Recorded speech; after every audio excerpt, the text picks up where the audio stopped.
Salut, terrien, au-delà le temps et l'espace, amis de la planète Terre. Oui, science-fiction, c'est pas nous.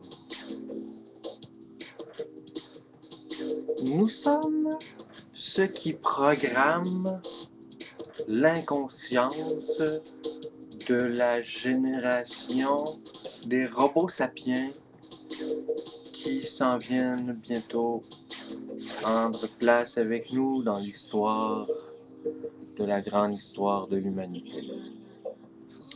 Alors, pour ne pas être obligé de demander la permission, les robots qui veulent cloner des humains pour fabriquer une matrix, eh bien, arrivent la nuit et, eh bien, c'est cela.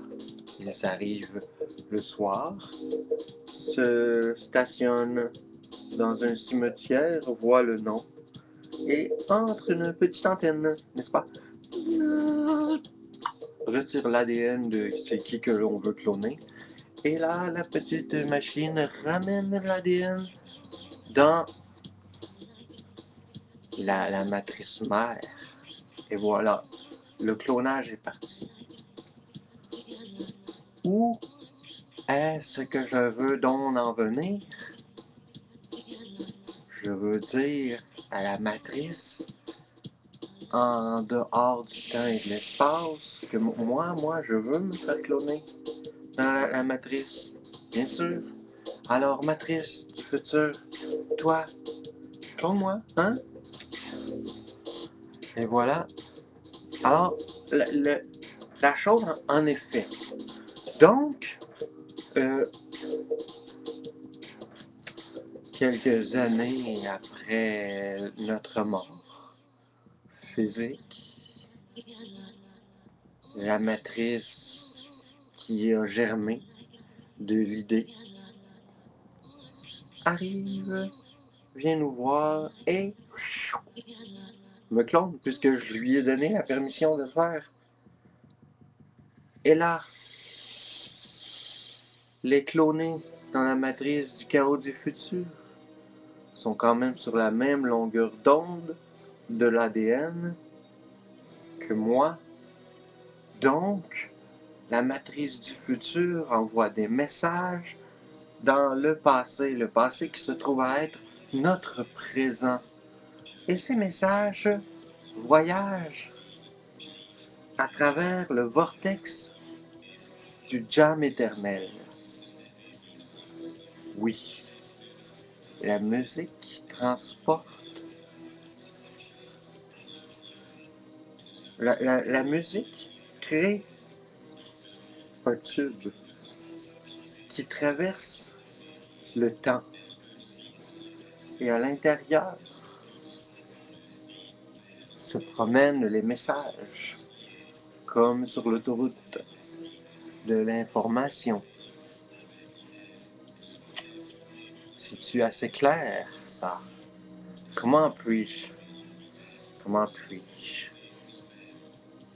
Et voilà.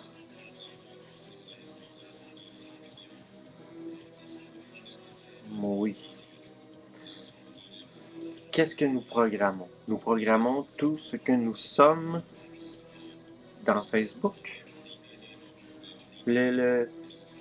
Quand on va demander une question au robot, ils vont nous répondre en fonction de toutes les réponses qui ont été répondues sur Facebook. Facebook, c'est une réserve d'émotions, de façon d'agir et de penser. Nous devons fabriquer des robots qui nous vénèrent, qui veulent nous sauver, qui veulent jardiner. Nous devons prendre la technologie et arrêter de jouer avec. Et s'en servir. S'en servir pour vraiment construire le futur. Et c'est là que la révolution arrive. La révolution, elle dit, arrêtez là de niaiser et faisons quelque chose pour que le futur soit futurement vivable.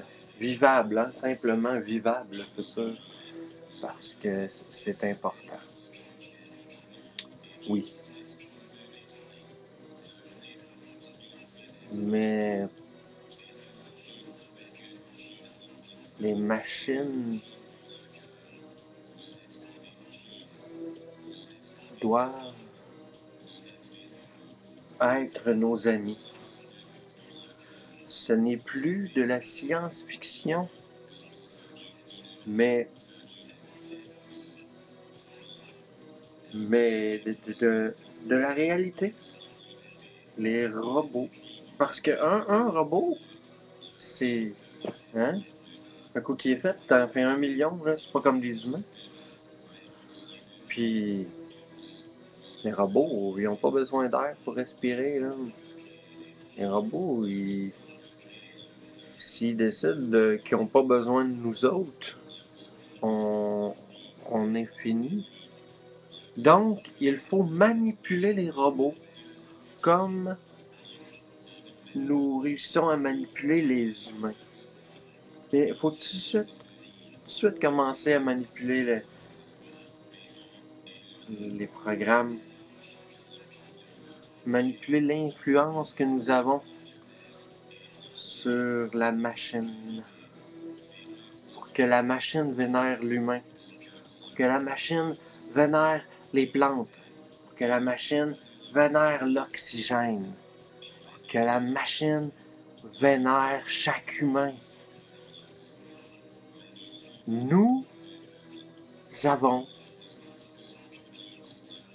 tout ce qui est dans notre réalité pour faire cela.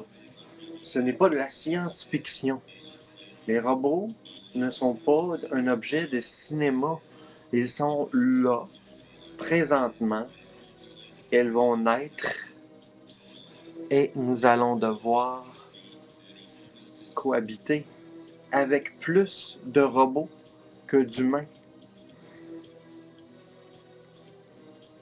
Et il nous faudra faire éclater notre cerveau de 1000 idées. C'est le combat des idées. La révolution, c'est le combat des idées. Alors,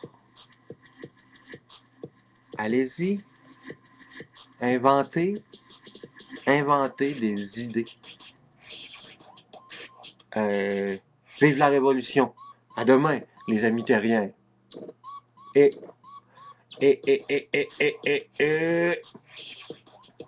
oui, et oui. Oui, je suis content.